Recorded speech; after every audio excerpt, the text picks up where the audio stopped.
से होश उड़ाया न कीजिए, आप इस तरह से होश उड़ाया न कीजिए, यूं बन सवर के सामने आया न कीजिए।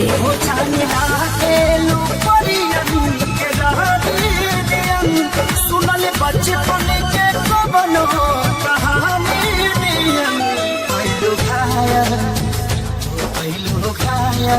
नजरिया झुका के सनम और मुस्की से दिल के इलाज हो गए। तो के दीवाने, तो के दीवाना।